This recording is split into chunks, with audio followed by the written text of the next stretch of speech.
What is up, everyone? My name will be Josh. This is Strain Central, and today I'm going to talk about how alcohol almost killed me. So, I feel like I've kind of explained a little bit on like streams and stuff, like the severity of the disease of alcoholism that basically overtook me, but I don't think I've actually really explained it on the channel and how bad things actually got for me. So yes, alcohol very well, many times could have killed me. And that was not only the stupid combination of substances with alcohol, that was just alcohol itself. So I, at that, like my worst, at the absolute worst point of my addiction, was at a place where I was basically so physically dependent on alcohol that every time I would try to stop consuming, I would have seizures. So I had 5 Mal seizures in total, and if you guys know anything about seizures, Mals are essentially the ones where you lose consciousness. I do believe they're technically now called clonic-tonic seizures or tonic-clonic seizures, something like that, just because the Mal thing was, I guess, overwhelming. But what that basically entails is you losing consciousness, and you can basically go unresponsive and die every single time you have a Mal seizure.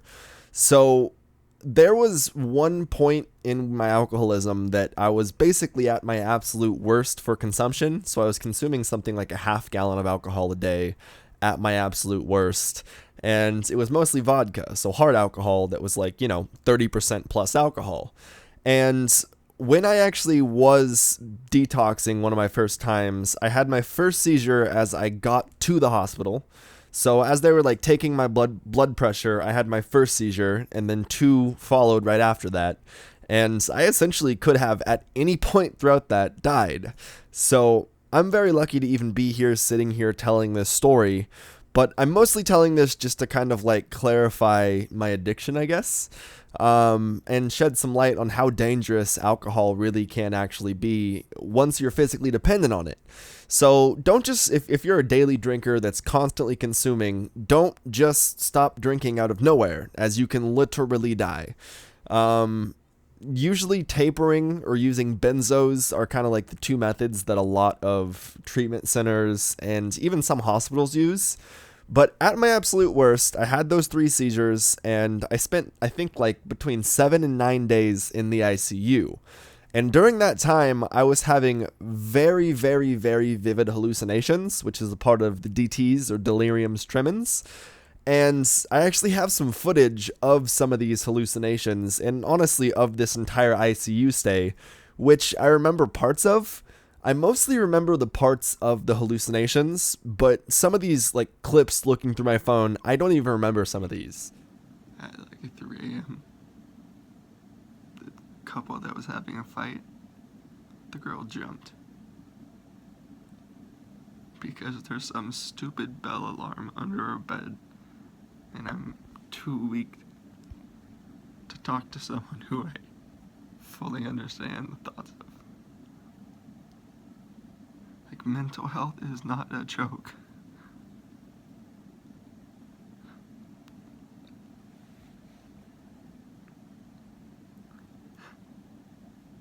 At all.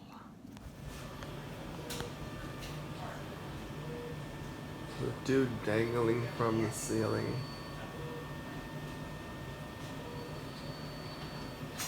Portland weird. No, it's not in Portland. DTs are terrifying because I was aware enough to mentally be there and remember some of these things, but I had no control over these hallucinations.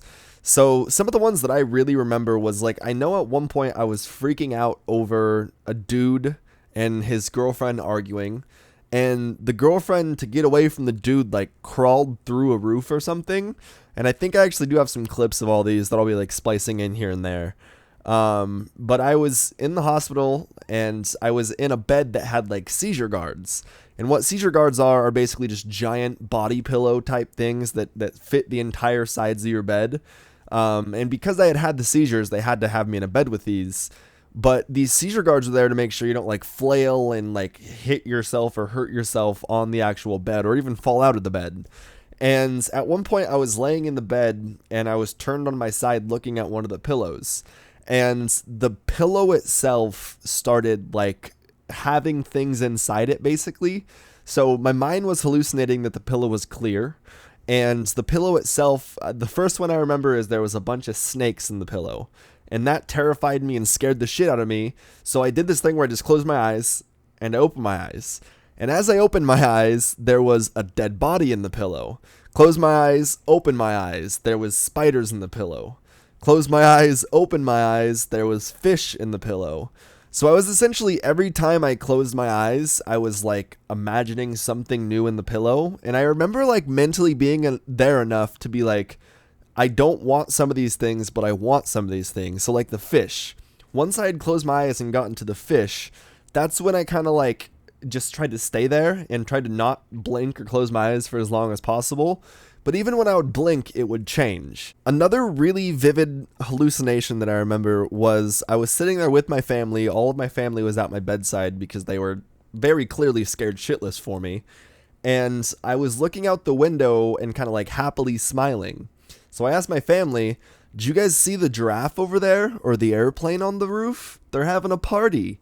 And I was like very vividly watching this party, a rooftop party that was happening on a rooftop that wasn't even there. The rooftop was there, but the party wasn't happening. And the party had like giraffes and elephants, and there was like an airplane parked on the roof. None of it was really anything that would make sense to like a normal, sane, conscious person. But I was very vividly actually seeing these things like they were there. And it was just an all-around really fucking scary process. So this experience included like some really scary hallucinations. I remember being wheeled down a hallway as I was like transferring halls, and I was like seeing like terrifying shit past every room I was being wheeled past. So like mentally at that point I was not in a good place. They finally actually got me out of the ICU into this like secondary ward.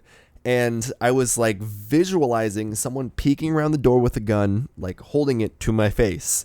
Like they would look around the corner and they would pop back around. And look around the corner and then they would pop back around. And like the last time they looked around the corner and they just pointed a gun directly at me. And at that point I like ripped the shit off me because I had like wires and stuff monitoring my heart and everything, and ran out into the lobby. And one of the nurses obviously was like, "What the fuck are you doing? Like, why are you out in the lobby?" And I apparently just dumped, I have like slight remembering of this or slight memory of this, dumped my trauma and all my life story out to this lady, and was just standing in the middle of like a hospital center area, bawling my eyes out, basically reliving all of my worst trauma to some random nurse who was probably like a really nice lady and didn't need that in the middle of her night. But it's really scary when you get physically dependent on alcohol, like the realities of what you have to deal with when you stop drinking. And like I said, I was hallucinating, I had seizures. Physically and mentally, I was just in a terrible place. But the craziness that is the disease of alcoholism is I got out of that, and within probably 60 days was right back to drinking, right back to being physically dependent on alcohol. So that was like the worst detox I went through, was actually having DTs, actually having seizures. And I relapsed a couple of times after that before finally actually getting put into rehab. And my first stay through rehab, I didn't really have that hard of a time detoxing off alcohol. Didn't have any seizures. I was very shaky. Like I was so shaky that I couldn't actually write anything for probably about a week's time. But my second rehab stay, which I only relapsed for about 2 weeks time, and I wasn't even drinking hard alcohol until the end of that relapse. So like the first couple days I was just drinking like Bud Light seltzer and shit. I think I tried some Four Locos or something, and then I was immediately back to vodka. I kind of told that story in my first video. But I relapsed for about 2 weeks time, and going into rehab, I had yet again another grand mal, possibly two. They don't really know if the second one was a grand mal or not, but I did lose consciousness, so it was assumed that it was a grand mal, followed by 3 more episodes in treatment. So even after like, I want to say 4 or 5 months of no alcohol at all, re-putting a substance like that back into my body basically immediately brought me back to the point that I was at my worst. I was having seizures, I was shaking, I was mentally not clear, super anxious, and that was even on detox meds in a rehab center. So My physical dependency on alcohol caused a ton of anxiety, fear, just depression. And then it was at the point where the physical dependence took over, and I was literally physically, basically killing myself with the substance. So at the age of 24, I was diagnosed as a late stage alcoholic, which normally takes 20, 30 years of drinking. So, if alcoholism runs in your family, just be aware of how quickly that use can escalate. Like, I didn't really start drinking daily until I was about 21 or 22. As Kristen at the time, when I was dating her, we were big wine drinkers. So, at the end of every night, we would drink a bottle of wine between us. If we would go crazy, it might be 2 bottles. And I had a lot of friends that were, 21, 22, and I lived kind of like in the center of downtown. So my house not only became the party point, it just became like the place where everyone would come and crash after we went to all the bars because it was very centralized and they didn't want to have to drive drunk. So from like 21 and 22 being very socially drinking to by the time I was 24, uncontrollably being physically dependent on the substance. And when I say physically dependent, it means I was drinking from the middle of the night. I would get up around 2 a.m. pretty much every night because I was starting to withdraw. So, like, if I passed out at 10 o'clock the night before, by 2 a.m., I would immediately be in that state of withdrawal. And I would be anxious, I would be shaky, I would be restless. So I would have to get up at like 2 in the morning and take a shot or two just to get myself back to bed until 4 when my body woke me up again. I took another shot or two, fall back asleep until like 6 or 7, and then I would be able to wake up with Kristen as she woke up. And at that point, I would have to start like sneaking my alcohol use because it's 6 in the morning. I don't think she was aware of how physically dependent I was on the substance. So I would go and sneak around, take my shot, and then it just started a cycle of every hour to me having to have that substance in my body to not withdraw. And after I had my first couple seizures and after I had my relapses, it was something that I was hiding, but I was also terrified of because I had seizures. It basically meant that anytime I was withdrawing, there was a possibility that I was going to have a seizure again. So for my last probably year of alcohol use, it wasn't fun. It wasn't something I enjoyed. It wasn't a substance that I actually liked putting in my body, but I had to because the fear and the anxiety basically prevented me from actually stopping. I was terrified every time that I would start withdrawing that I would literally die from a seizure.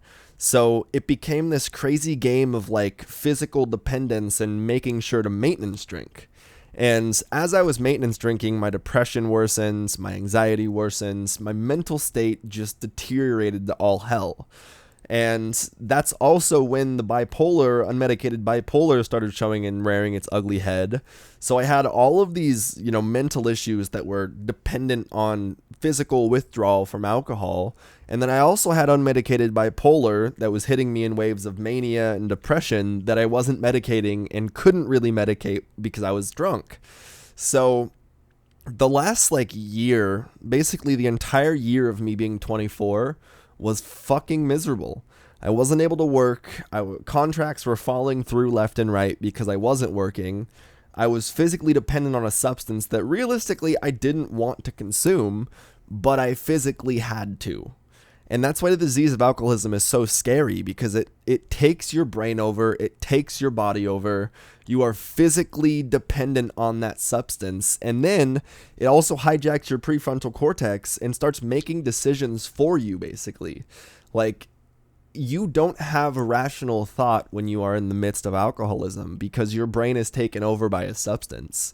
So it almost really does take, a miracle, an act of God to actually get you out of that place.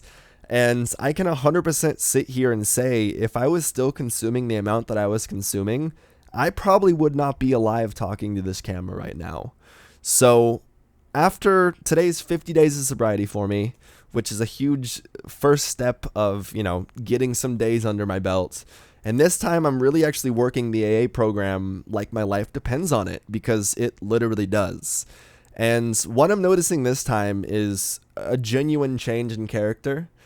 I'm actually working on all of these small little defects that for years I either didn't recognize or was pushing aside. I have a lot of things that, are self-centered surrounding me. I have a huge ego that needs to be deteriorated. I have self-esteem issues. There's just a lot of things that I guess in my active use of any substance, including weed, I wasn't really able to see. But waking up sober every day and facing these realities instead of like straying away from them, I'm seeing genuine change in my life. I'm seeing genuine change in the way I treat other people.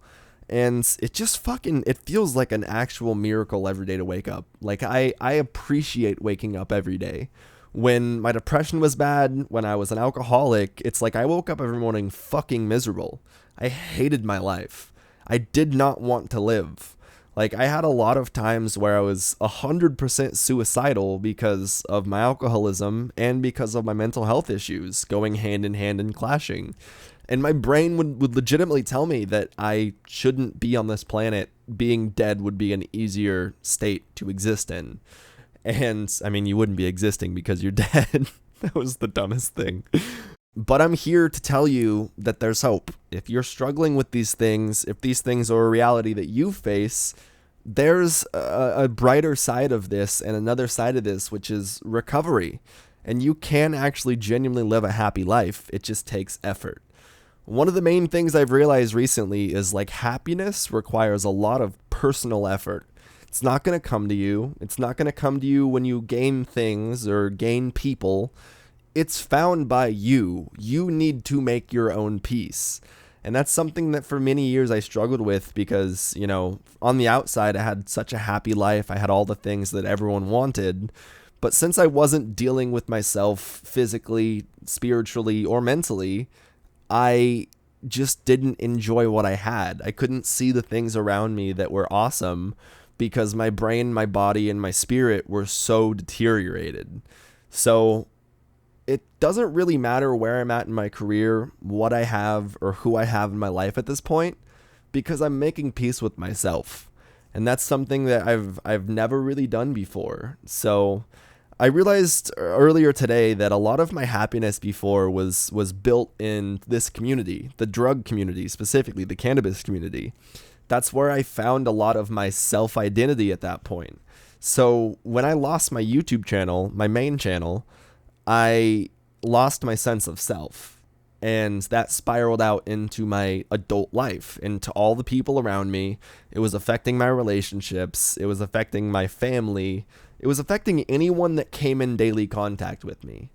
And I'm to a point now in my AA steps where I'm starting to make amends to very select and specific people for some of these actions. And some of them are living amends, which means I'm just going to change how I treat people and how I do things in the future. So growth, I guess, is important, is the entire message behind this video. I was looking through my phone and found some of the videos of me in the hospital, so I wanted to find, a way to actually show you how bad this got for me and how close I really was to losing my life. I guess I can say every day I'm not really sure why I'm here. I don't know if it's just to spread a positive message or if my higher power has more plans for me, but I'm very lucky to be sitting here, and I appreciate all your support over Twitter and Instagram and in the comments recently. It's really fun to actually get back to making content, and I really fucking miss this. So I guess that's all I really have to say today, guys. I love every single one of you, and I definitely hope all you guys are having a wonderful one. Keep making positive effort for change.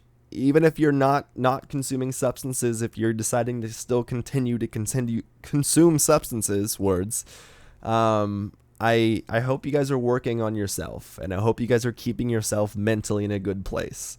It's something that we really should work on every day. But stay positive, stay medicated. Peace, friends.